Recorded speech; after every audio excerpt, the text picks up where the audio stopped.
As most of you know by now, we've had 6 trucks set alight in the Van Renen Spas area on the N3.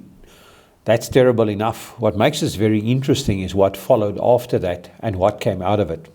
I'm Stan Bezuidenhout from IBF Investigations, and I thought I'd speak to you a little bit about these incidents and the things you can do to try and avoid them.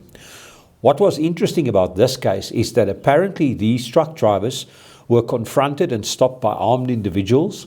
They were using some vehicles and they stopped the vehicles, the trucks.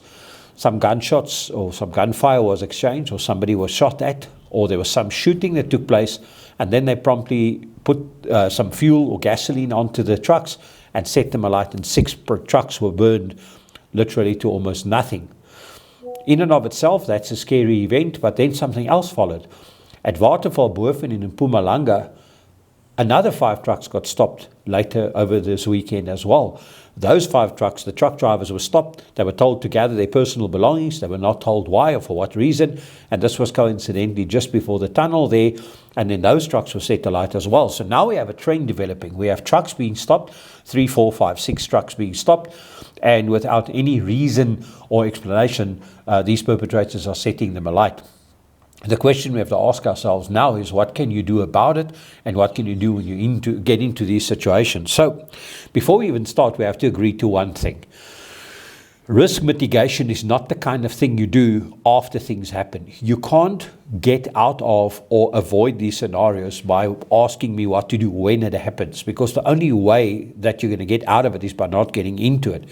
And it's kind of impossible for a truck to avoid a so-called choke point or a narrow neck or an area where they drive really slowly, if that's the nature of transport. But what you have to have in place in these events are several, let's call it mechanisms, several protocols. One of the most important is it must be a completely standard protocol for every truck driver to use their panic button or their communication platform or whatever mechanism they have available to report to their officers immediately for any unscheduled stop. If a truck driver is traveling on the N1, N3 or whatever route, and he comes across a police roadblock with flags and banners and warnings and 50 police vehicles and transport vehicles and everything, it looks legitimate, it looks like everybody belongs there, but still, it is an unscheduled stop.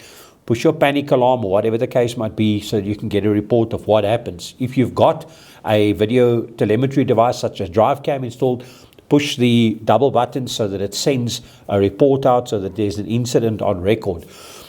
You cannot really choose your routes if something happens at random like this on a major route such as the N3. It's difficult. You can't say, let's drive a different route. You can't give a truck driver any advice for what to do to try and save your truck in the moment. If I'm faced with armed individuals ready to burn 6 trucks, chances are I'm probably going to have to basically submit to that as well.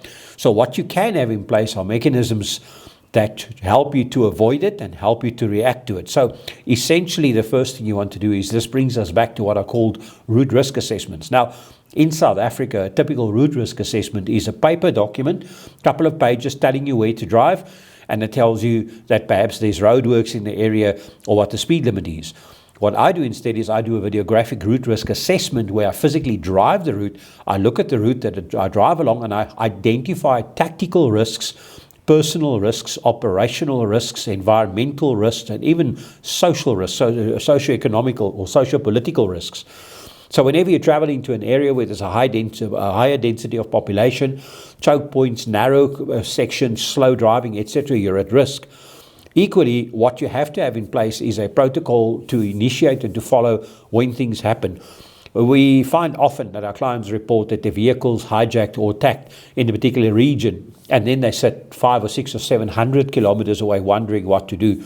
It's very important that you try to set in motion mechanisms ahead of time. If you know that you're going to be traveling the N3 often, find every city along the way and try and find some kind of security service provider, or even the telephone numbers of metro or local South African police officers, so you can try to deploy people in the area as quickly as possible.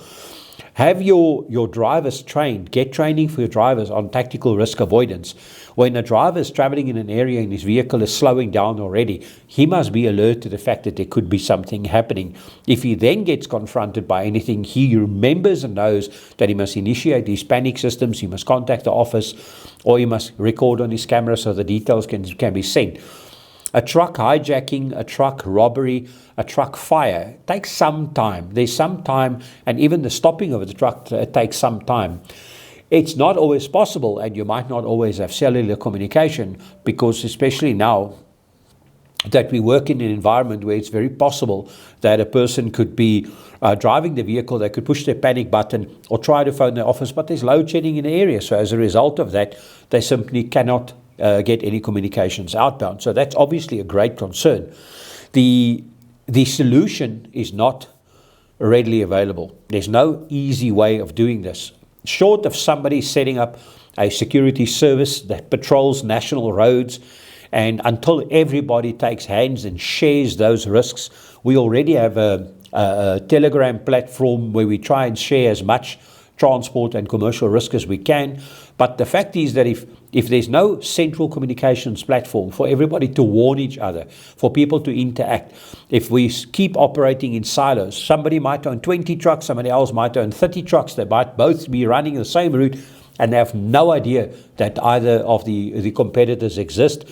And then I might even go as far as to say, in some cases, people are not very willing to admit that anything happened to them for fear of brand, exposure, etc. But this is literally a civil war happening on the roads in South Africa. It's literally a scenario where your drivers are going out into what seems more like a war zone than like the public roads. They are confronted with risk all the time. Sometimes those risks are extreme. Sometimes they realize in a way that is physically harmful, extremely dangerous, and potentially even fatal to them. Considering that no truck driver comes and applies for a job thinking that he's going to become a tactical specialist and he's got to go and fight criminals and think about attacks and think about choke points and risk mitigation and all this stuff. It's very true that this is the case. But unless we accept those risks, unless we analyze the risks that happen, and unless we exploit the risk realization events, with other words, get as much information out of it to use for our own forward intelligence, nothing is going to change. Somebody has to be the victim. When that victim is attacked, that is intelligence that can be used by other people to avoid it. There's not much more to say about it. It's atrocious, it's ridiculous, it's unacceptable, it's dangerous, it can affect your operations, your drivers' lives are at risk, and there's no easy answer. This falls squarely in the lap of law enforcement. It's the job of South African Police Service, Metro Police Service, Provincial Traffic Services, and perhaps even private security to ensure the safety of all citizens. If those mechanisms start failing, if those mechanisms become ineffective, if they are not within reach and if they cannot respond effectively or soon enough, then unfortunately the whole house of cards comes tumbling down. I hope this helped everybody.